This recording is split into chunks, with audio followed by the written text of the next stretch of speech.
Bueno, vamos a continuar. El sistema nervioso central está cubierto o está protegido por unos pequeñas partes o unos pequeños sistemas que se llaman meninges, ¿sí?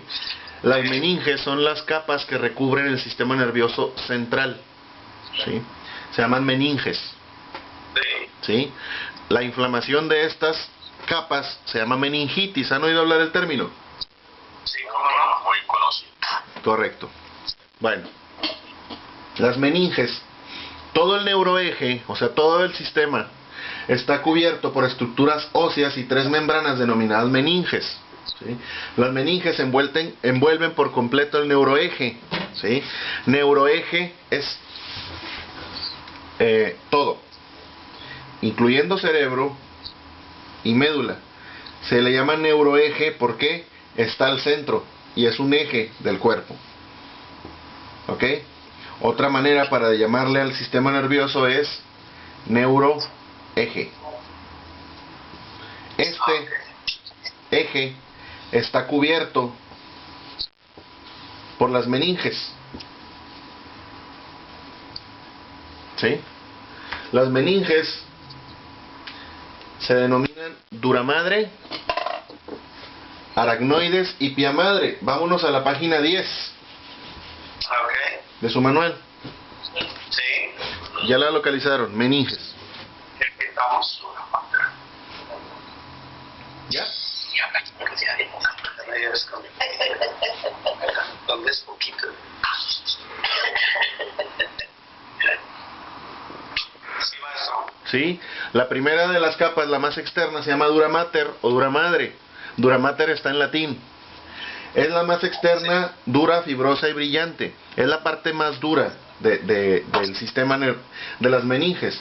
Envuelve completamente el neuroeje desde la bóveda del cráneo, o sea, desde acá desde arriba, hasta el conducto sacro. El conducto sacro es la parte más baja de la médula espinal, no ósea, espinal. ¿Sí? Aquí hay dos partes, ¿sí? De la dura madre. La dura madre del cráneo, ¿sí? Es esta parte, la parte dura del cráneo, y la dura madre espinal, ¿sí? Que es la parte dura de la espina dorsal. Entonces, vamos, si lo hacemos más grande el dibujo, tendremos que hay tres capas que recubren el sistema nervioso, ¿sí? La dura madre es una capa de hueso dura, ¿sí? La pia madre es una membrana suave. ¿Cuál es la pia madre? Y la aracnoides es la tercera capa. Y aquí estaría el cerebro, por ejemplo, si lo vemos desde el cráneo. El cerebro está protegido por tres capas. Página 11, dura madre es la más externa. Debajo de la dura madre está la aracnoides. ¿La dura madre es la más dura? La dura madre es la más dura, como su nombre lo indica. La aracnoides está por debajo. Se le llama aracnoides porque si ustedes rebanaran el cerebro, el cráneo, van a encontrar una especie como de tela de araña por debajo de esa parte dura. Esa es la aracnoides. Son huecos, son como cavernas. Es una parte intermedia. Véanlo ustedes en la página 12. Sí. Correcto. Sí. Y abajo está la pia madre. La pia madre es como un pellejo. Es como una membrana suave. Entonces, el sistema nervioso tiene manera de protegerse a través de estas tres estructuras. Maestro, cuando se trata de fractura de cráneo, ¿significa que se rompe la dura madre? Se rompe la dura madre, ¿sí? Y le da, se rompe la dura madre y afecta la aracnoides. O sea, también hay fragmentos aquí Como Schumacher. Ajá. Ajá. Y sí puede dañar el cerebro. Maestro.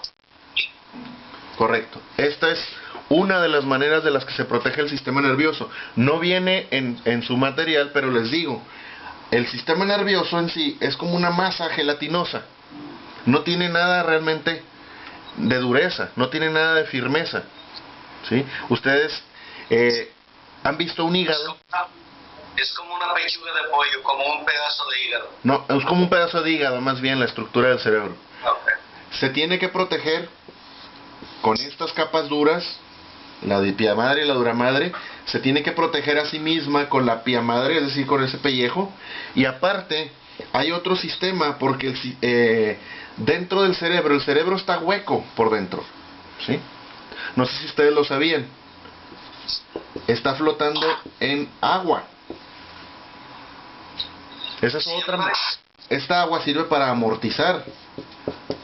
Sirve como un amortiguador. ¿Eso es en el centro? El centro del cerebro está hueco.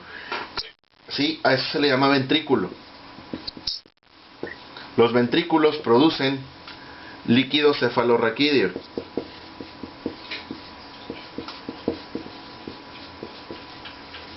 Líquido cefalorraquídeo. ¿Así Líquidos. se llama el agua esa? El agua se llama líquido cefalorraquídeo. De hecho, los niños que nacen con hidrocefalia es porque tienen demasiada agua en el cerebro. Tengan en cuenta que el cerebro es mitad agua, mitad grasa.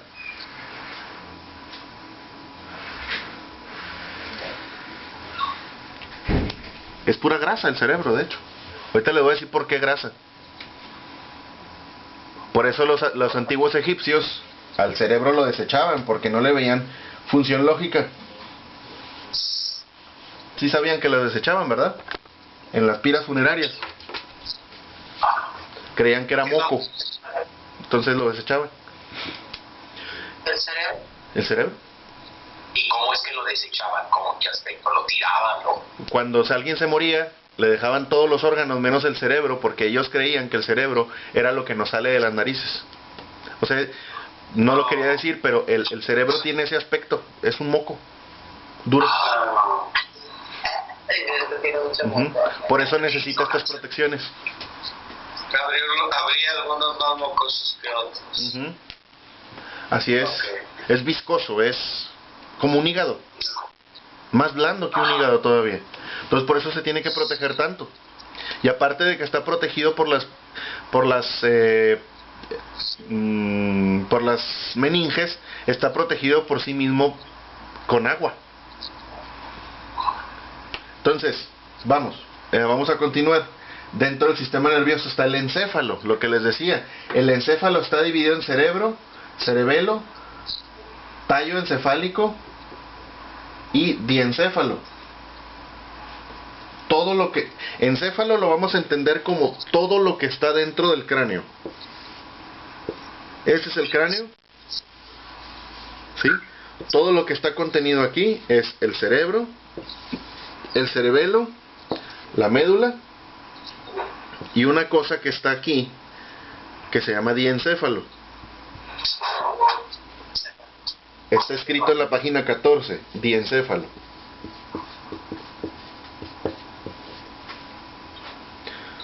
Sí, el encéfalo es la suma de todas estas partes. Cerebro, diencéfalo, cerebelo y médula oblongada.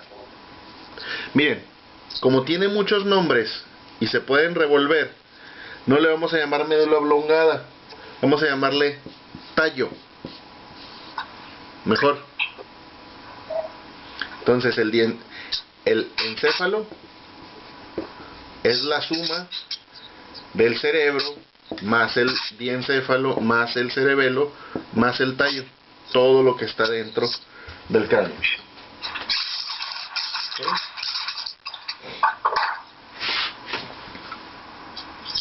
¿Estamos?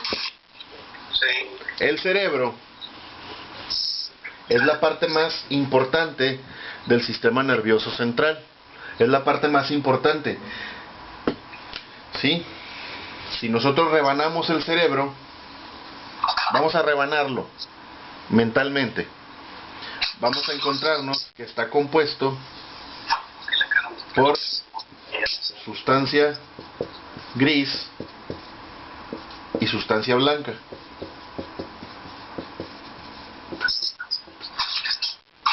¿Sí?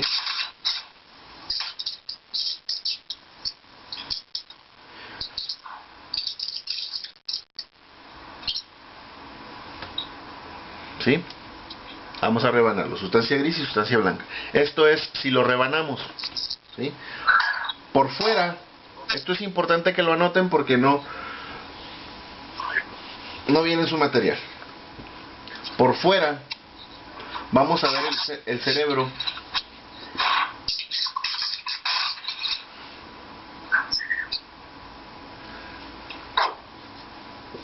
Las arrugas que ustedes le ven al cerebro, como los surcos, se llaman, es una palabra complicada, pero viene ahí, circunvoluciones. Son las arrugas del cerebro. Y hay unos surcos grandotes Sí. que se llaman cisuras. Se llaman fisuras. ¿Cómo sé? Sí, solamente hay dos cisuras. Las cisuras son estas dos. Esta se llama cisura de Silvio, como Silvio Rodríguez. El músico cubano. Sí. Pero no es por él que se llama así. Y esta se llama cisura de Rolando. Entonces, el cerebro, para entenderlo rápido, estamos hablando del cerebro y el cerebro solamente es la parte que voy a señalar con morado. ¿Sí? Es esta parte nada más. ¿Sí? El cerebro tiene circunvoluciones, que son arrugas, que son muchas, y en cada quien es distinta, pero todos tenemos las mismas cisuras, la de Rolando y la de Silvio. ¿Han abierto ¿Cómo ustedes? se llaman las arrugas? El nombre de las arrugas. No, sí tengo, vaya, no nos sirve de nada aprender los nombres de las arrugas, es irrelevante porque son cientos. Son las arrugas. Las cisuras son los surcos grandotes, esos sí los tenemos todos, la de Rolando y la de Silvio. ¿Estamos? Sí. Ok. Y dijo que nada más tiene dos cisuras. Nada más dos cisuras, la de Rolando y la de Silvio. Cisuras, surcos. ¿Cómo se llama el otro? ¿Rolando y quién? Silvio. Silvio. Silvio. S-I-L-B-I-O.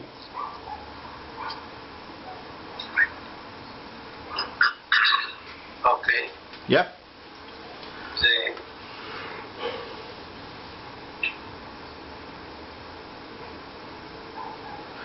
¿Qué función hacen las cisuras o por qué estarán ahí? No tienen función, nada más son características.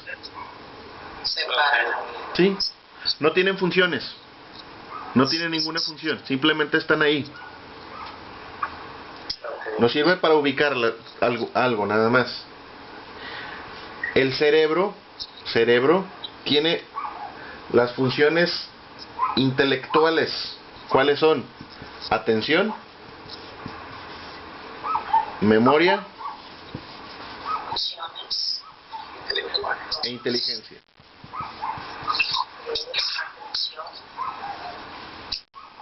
Memoria e inteligencia.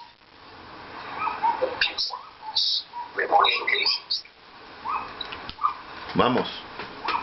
La atención es la capacidad que tenemos para, de todas las cosas que están ocurriendo en este momento, abstraer o seleccionar unas cuantas. Por ejemplo, ¿han ustedes sentido en este momento la opresión de sus calcetines? No. No, porque el proceso de atención es un proceso muy básico dentro del cerebro que nos permite solamente concentrarnos en unos estímulos. El cerebro no puede procesar todos los estímulos a la vez, son cientos de miles. Usted no puede sentir, por ejemplo, ahorita el latido cardíaco. La atención es el proceso mediante el cual nosotros seleccionamos, como en una mira, como en una... para que lo entendamos rápido, como si fuera un scope, ¿sí? Una mira, un scope, sí, para seleccionar algo. Eso es el proceso de atención. Los niños que tienen trastorno de déficit de atención con hiperactividad tienen broncas en el proceso de atención. No pueden seleccionar todo el material. Por eso la dificultad para aprender. No sé si tengan ustedes niños con TDA hiperactivos. Bueno, el proceso de memoria es el proceso mediante el cual nosotros almacenamos toda la información. Almacenamos toda la información, todos nuestros recuerdos, los almacenamos en el cerebro. Ese proceso de memoria, ¿sí? Y el proceso de inteligencia es el proceso del pensamiento, ¿sí? Entonces, son las funciones del cerebro, ¿sí? El cerebro está en la parte más arriba de nuestro sistema nervioso. Entonces ahí tenemos una situación de diseño. Las funciones cerebrales más superiores están en la parte superior del cerebro, ¿sí? Son las que más tardamos en perder.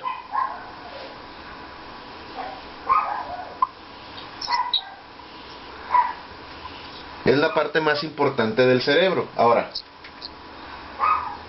el cerebro está a su vez dividido por lóbulos.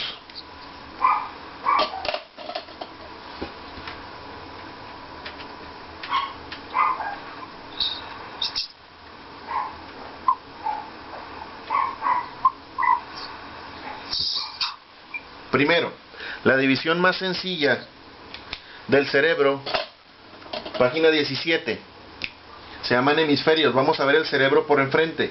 Nos vamos a dar cuenta que está separado en dos, ¿sí?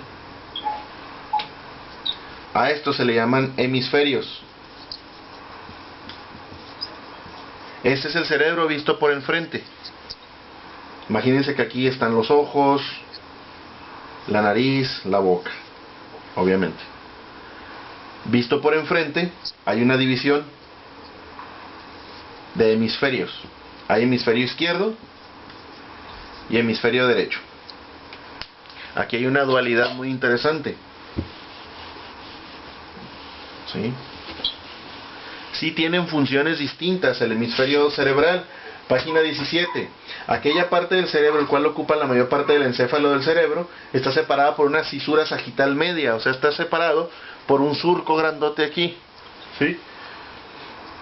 El cual divide el cerebro en dos hemisferios, el izquierdo y el derecho, y están conectados por algo que se llama cuerpo calloso. El nombre en latín,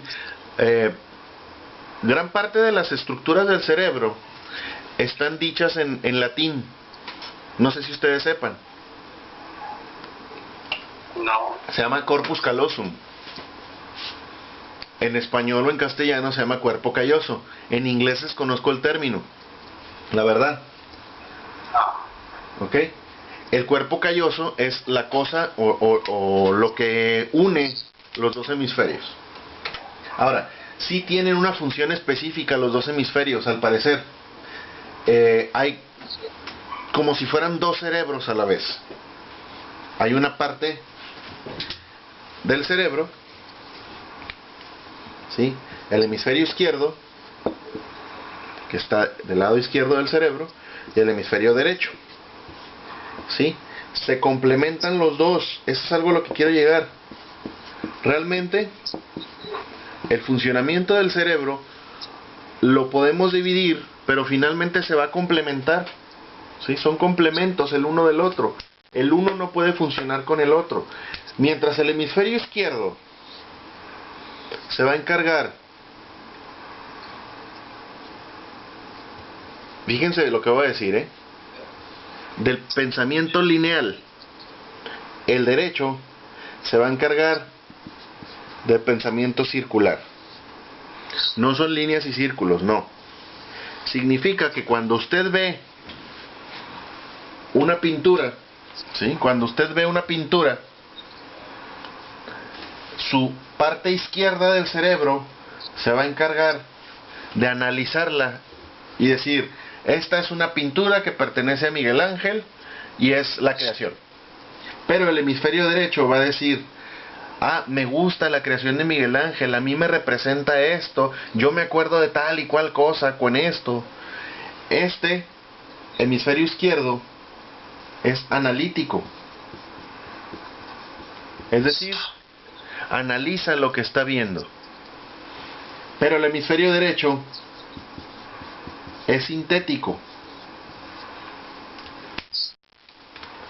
relaciona lo que está viendo con experiencias suyas.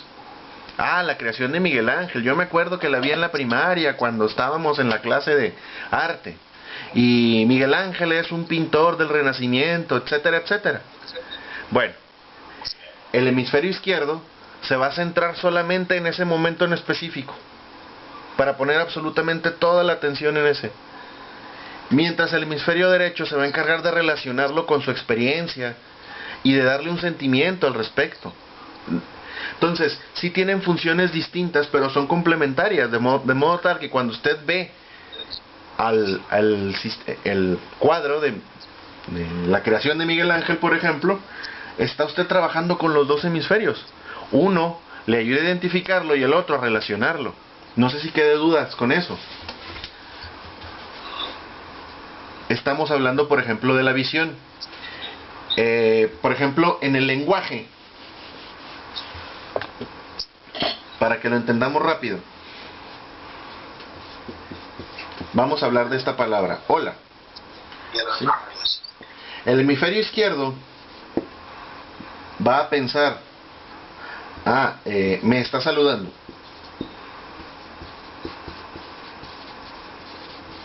Me está saludando fulanito. Pero el hemisferio derecho le va a ayudar a usted a distinguir. Me está saludando, pero lo está diciendo en un tono alegre. A esta persona la conozco de la escuela, etcétera. El hemisferio izquierdo, va a escuchar la palabra en sí. Y esta le va a dar un significado propio. ¿Lo necesitamos los dos? Claro que sí. Es el mismo estímulo, pero cada uno de los hemisferios le da un significado distinto. Mientras este es más lineal, si ustedes se fijan, solamente se está fijando en quién lo dice y cómo, en qué dice y quién lo dice. Este se está fijando en cómo lo está diciendo, en de dónde conozco a la persona. Es más circular. ¿Sí? Estamos hablando del lenguaje.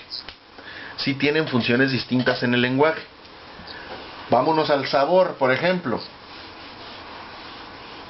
¿Sí? Vamos a pensar en que nos estamos comiendo una naranja. ¿Sí? Una naranja, nos la estamos comiendo. El hemisferio izquierdo te va a decir, el sabor de la naranja es dulce, pero también es ácido y la sensación es jugosa. El hemisferio derecho va a decir, es jugo de naranja. Yo me acuerdo que mi abuelita me daba naranjas y que a mí me gusta Y me acuerdo que yo siempre desayuno con jugo de naranja y toda la serie de recuerdos, etcétera. ¿Ya me explico? No sé si quede dudas con respecto a lo que hace un hemisferio y el otro. Jóvenes. Correcto. ¿Correcto? No, está bien. Entonces el hemisferio izquierdo se centra solamente en el aquí y en el ahora, pero el derecho le da significado a lo que está usted viendo. ¿Sí? Y en la siguiente, bueno, traté de sintetizar con ejemplos. La siguiente dice: funciones del hemisferio derecho, relación con la expresión no verbal. Por ejemplo, el hemisferio derecho le va a usted a decir qué significan las expresiones de los rostros de las personas que está viendo, qué significa el tono de voz que está usted escuchando, ubica la percepción y la orientación espacial, si está lejos o está cerca, o dónde lo conozco a esa persona, reconocimiento y recuerdo de caras, voces y melodías, y piensa principalmente por imágenes. Eso es importante, el derecho. ¿Sí? Las personas que tienen a este hemisferio como el dominante aprenden y estudian por medio de imágenes, son personas creativas y con mucha imaginación. Porque imaginación es una palabra en latín, ¿sí sabían? Es, ¿saben lo que significa la palabra imaginación? ¿Qué significa imaginar? Pensar más o menos cómo son las cosas. Tener una idea de las cosas. Formar ideas. No. No. Formar imágenes. La imaginación es la formación de imágenes. Imaginationis es la formación de las imágenes. Personas que son visuales. Por eso visualizar tiene que ver con crear imágenes. Vista. Ese es el proceso de la imaginación. Viene del latín imaginationis.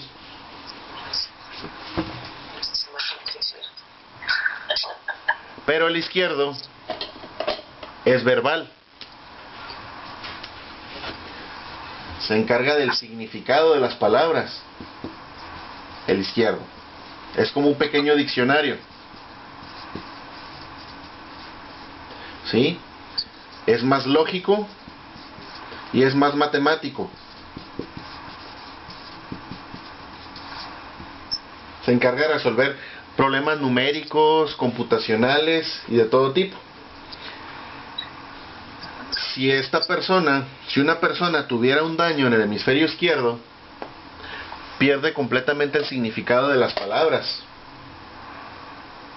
Perdería la capacidad de la comunicación. Entonces, no podemos decir que uno sea más importante que el otro. Sin embargo, habemos personas que somos más izquierdas y hay personas que son más derechas por la manera en la que utilizan los hemisferios, no porque sean mejores ni peores. Hay un mito muy extendido con respecto a las mujeres y los hombres, y seguramente lo han oído por ahí, que las mujeres pueden utilizar los dos hemisferios al mismo tiempo, ¿right? Sí, es un mito. Los dos utilizamos los dos hemisferios siempre. Siempre. Culturalmente hablando, la mujer ha sido más beneficiada del hemisferio derecho y el hombre culturalmente ha sido más beneficiado del hemisferio izquierdo. Pero tiene que ver con la cultura, no tiene que ver con la biología. Porque hay mujeres que son muy brillantes del hemisferio izquierdo y son ingenieros, ingenieras. Y hombres que son muy brillantes, que son muy del hemisferio derecho, que son, por ejemplo, oradores o que son pintores. Diríamos que es un cerebro más femenino. O mujeres que tienen un cerebro más masculino, que son muy buenas para cuestiones numéricas. Pero es una cuestión meramente cultural, no es cierto eso. El típico mito de que es que las mujeres podemos hacer dos cosas al mismo tiempo. Sí, sí las pueden hacer y cualquier persona las podemos hacer. Es un mito completamente. Si nosotros nos entrenáramos más como varones a utilizar o hacer dos cosas al mismo tiempo, cualquiera puede hacerlo. Sí, sí me explico. Es un mito completamente. Los dos somos creados iguales y partimos del mismo diseño y del mismo creador. Pues no podemos decir que hay tanta diferencia realmente como nos han querido decir. Y en la 21 viene una división. Mientras las funciones del hemisferio izquierdo, el lenguaje escrito, habilidad numérica, razonamiento, lenguaje hablado, ¿sí? La derecha, la perspicacia, el instinto, la percepción tridimensional, el sentido artístico, la capacidad de imaginación, ¿sí? Son funciones del hemisferio derecho. Ahora vámonos con los lóbulos, no los de las orejas, los lóbulos cerebrales. Básicamente hay 4, ¿sí? Vámonos a la 22. Para eso nos sirven las cisuras, nada más, para separarlos por lóbulos.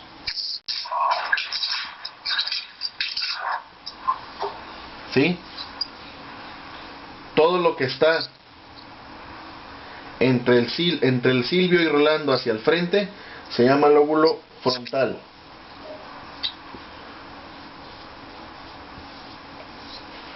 Frontal lobe. Lóbulo frontal es todo lo que está entre estas dos cisuras hacia el frente.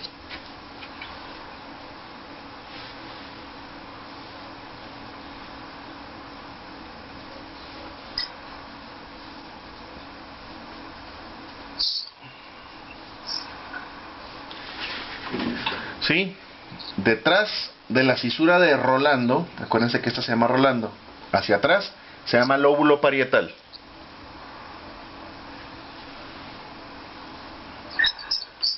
Lo que está pegado a la nuca se llama lóbulo occipital. Maestro, significa que el color amarillo, ahí va la cisura, ¿verdad? Es morado. En la imagen que nos pone es el amarillo lóbulo frontal. Sí, el amarillo es lóbulo frontal. El rosa es el lóbulo parietal. Y ahí va la cisura. Acuérdense que la cisura es esta parte de arriba, sí. Lo que divide entre lo rosa y lo amarillo es la cisura, es un surco grandote. ¿Sí lo ve? Sí. Correcto. Y aquí abajo lo verde, la cisura de Silvio separa el lóbulo temporal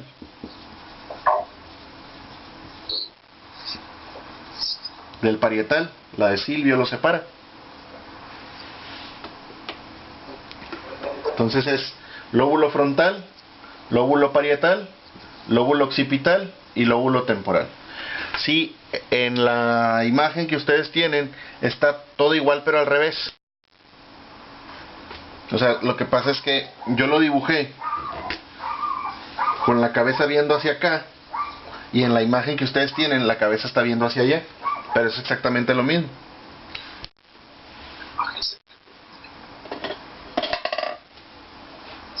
¿Sí me explicó? Sí, interesante.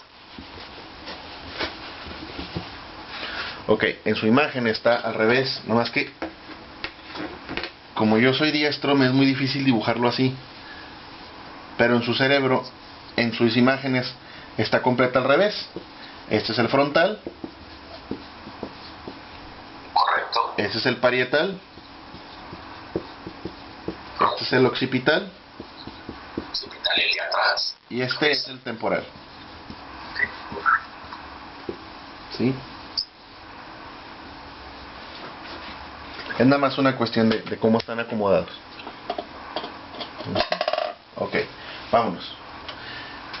Las funciones de los lóbulos, también como hay funciones de los hemisferios, hay funciones dentro de los distintos lóbulos. Vámonos a leerlo. En la 23, el lóbulo frontal es aquel que se encarga del movimiento del cuerpo humano, del razonamiento y resolución de problemas aparte del lenguaje y las emociones. El lóbulo frontal. Movimiento del cuerpo humano, razonamiento, el pensar, resolución de problemas, lenguaje y emociones. Es el más elaborado. Y no me gusta hablar de evolución con ustedes, pero según la teoría, no, porque no. Pero Sí, pero tenemos el principio de nuestro estudio, ¿verdad? De que tenemos que verlo. ¿cómo? Que realmente, si entendemos que en nuestro estudio tenemos que analizar todo eso, ¿no? Pero no que lo aceptemos, que lo recibimos, pero sí tenemos que estudiar. Sí. se supone que según la teoría de la evolución fue el último que se creó. Es, según el diseño divino, pues está más arriba, es esta parte. Si ustedes se fijan, es la parte más arriba. Los místicos, no me voy a meter mucho a eso, pero los místicos lo ubican como el primer chakra.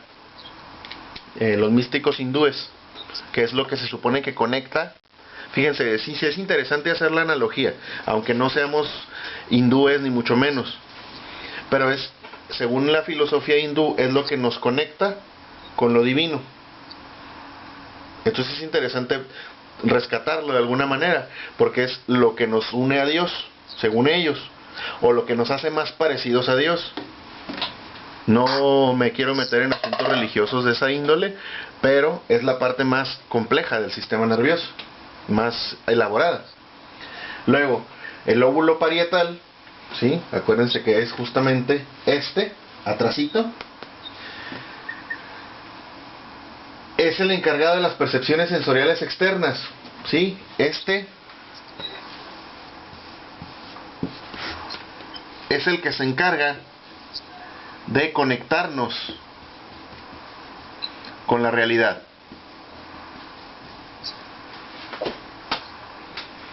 ¿Sí?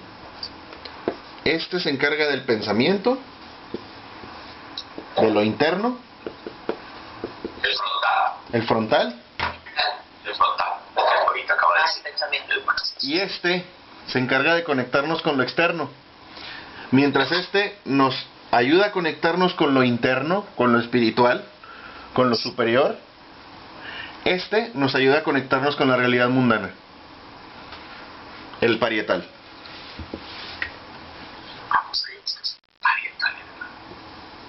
Este, el occipital, el que está mero atrás, se encarga de producir imágenes.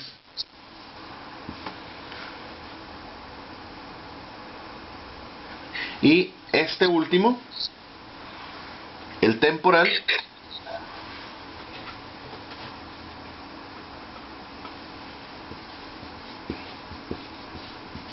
se encarga de la audición y del lenguaje.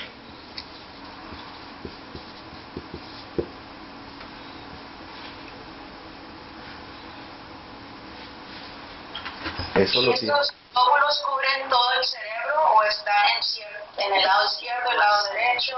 Están en los dos lóbulos, porque también los mismos lóbulos están del lado izquierdo y del lado derecho. Pero por ejemplo, para el lenguaje, mientras el temporal izquierdo le está diciendo a usted cuáles son las palabras que escucha, el parietal derecho le está diciendo en qué tono se lo están hablando. ¿Sí me explico? Sí. Entonces, están en los dos lugares y son complementarios. Una pregunta, profesor. Uh-huh. ¿Qué sucede, o sea, cuando hay un problema craneal o fractura, que si dicen que está teniendo problemas con el habla, no concuerda bien sus palabras, significa que hay un problema en ese lóbulo? Es muy probable que se pueda inferir que hay un daño en el lóbulo temporal, dependiendo si es izquierdo o derecho, ¿sí? Si la persona no comprende, se le llama afasia de Wernicke, y si la persona no puede producirlo, se le llama afasia de Broca. O sea, sí es cierto, dependiendo del lugar que se dañe, es la función que se va a ver comprometida. Si la persona se daña del occipital, puede quedar ciega. Fíjense, acá están los ojos y acá está el occipital, hay una distancia muy grande, pero si la persona se daña el occipital, queda ciega. Se llama ceguera cortical. Los ojos funcionan, pero el procesamiento no funciona. Si la persona se daña el temporal, puede quedar sorda o puede quedar muda o puede fregarse el lenguaje, puede dañarse.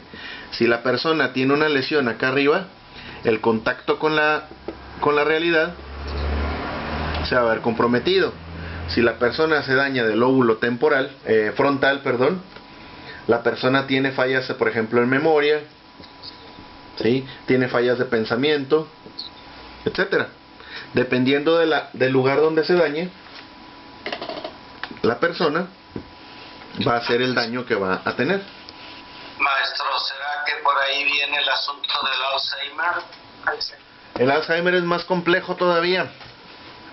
El Alzheimer tiene que ver con neuronas.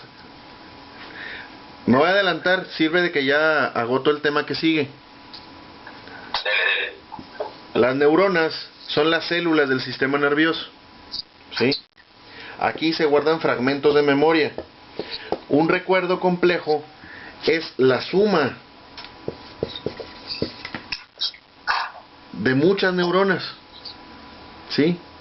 ¿Qué pasaría si una neurona o un grupo de neuronas empezaran a fallar? Bueno, los recuerdos se van a empezar a borrar. El Alzheimer es una falla dentro de las neuronas. Digamos que los caminos que se hacen dentro del cerebro empiezan a fallar. ¿Cómo se construye un recuerdo? Es un proceso de memoria que no pensaba explicar. Pero un recuerdo toma imágenes, toma palabras, ¿sí? Toma sensaciones y toma recuerdos, lo relaciona con otros. Entonces, ¿cómo se construye un recuerdo? Un recuerdo se construye como un camino, ¿sí? Entre varias neuronas. En el Alzheimer, estos caminos empiezan a romperse, se desintegra el recuerdo. ¿Ya? El camino está roto. Entonces, la persona de repente puede llegar a recordar cosas del pasado, pero no cosas del presente, porque esos caminos para recordar están completamente rotos. Eso es lo que ocurre en el Alzheimer. Profesor, una pregunta.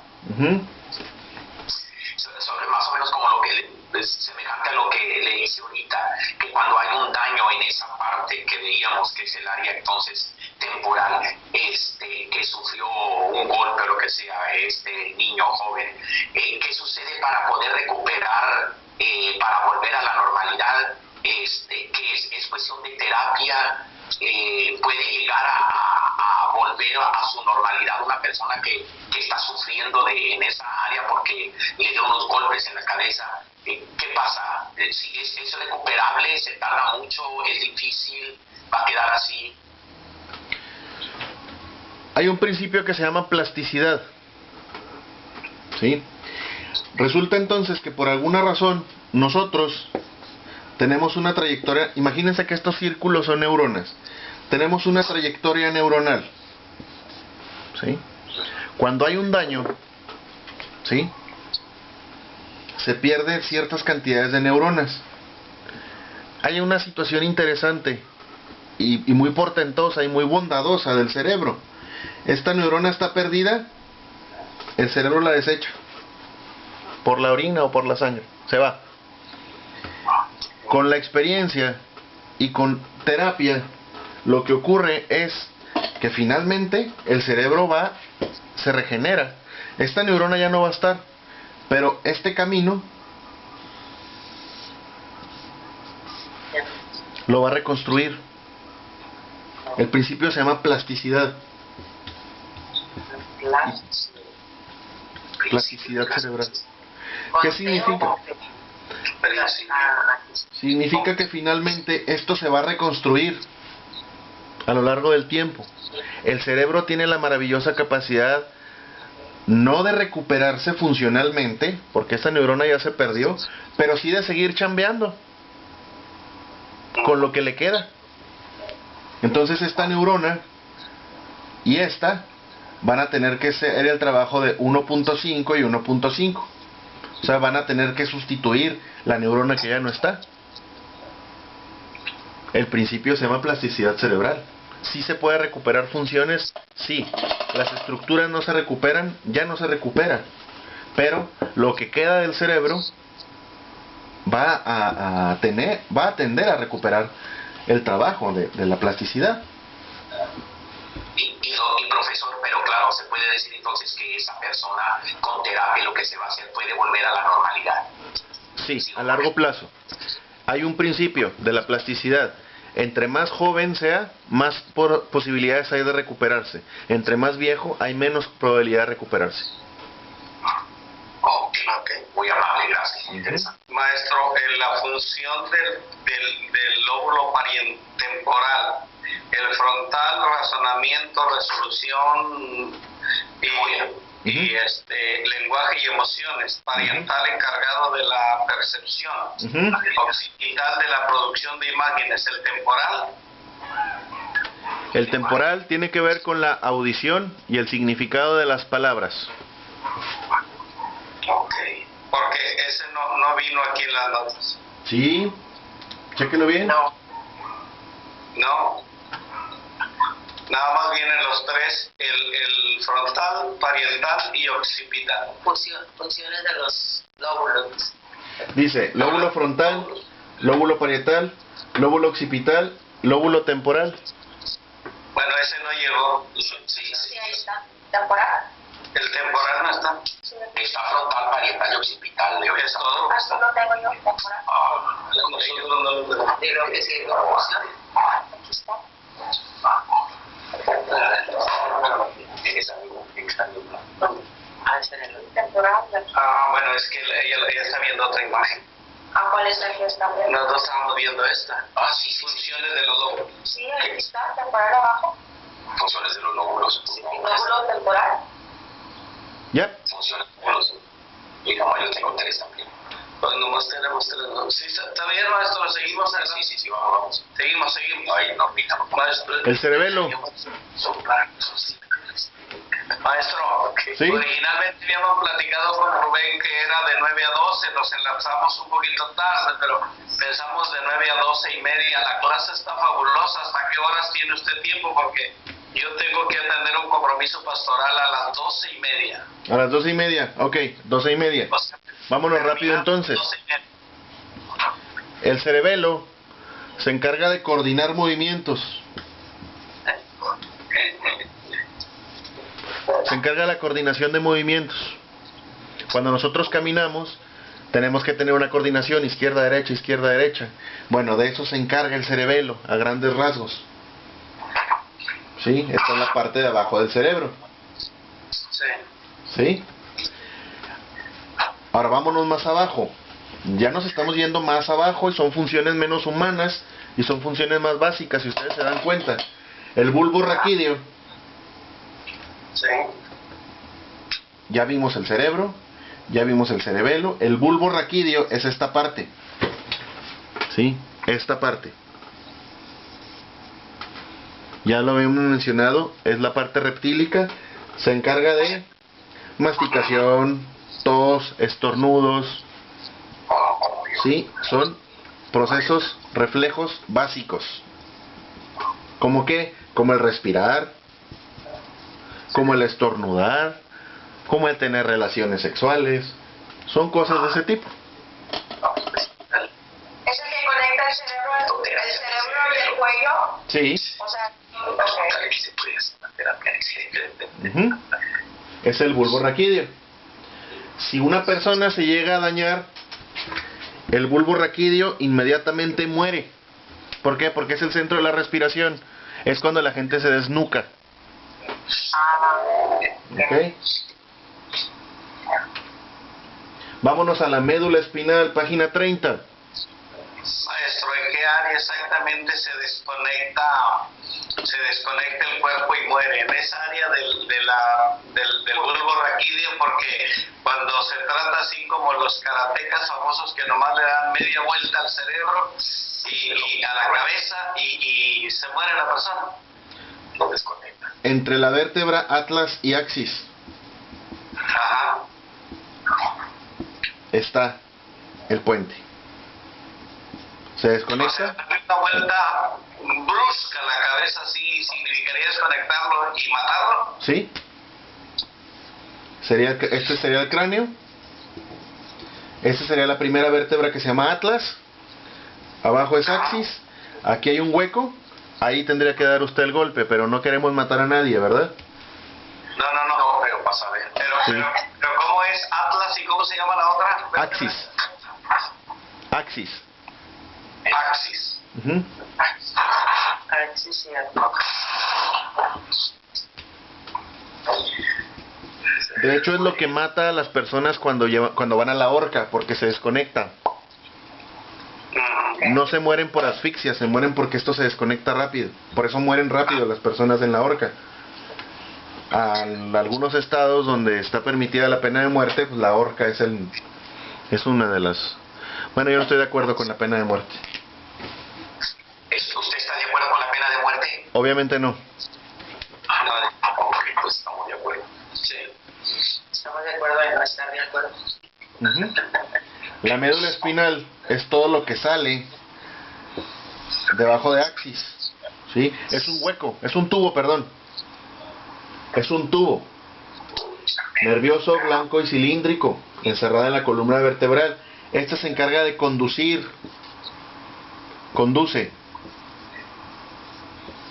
impulsos nerviosos. Ujú.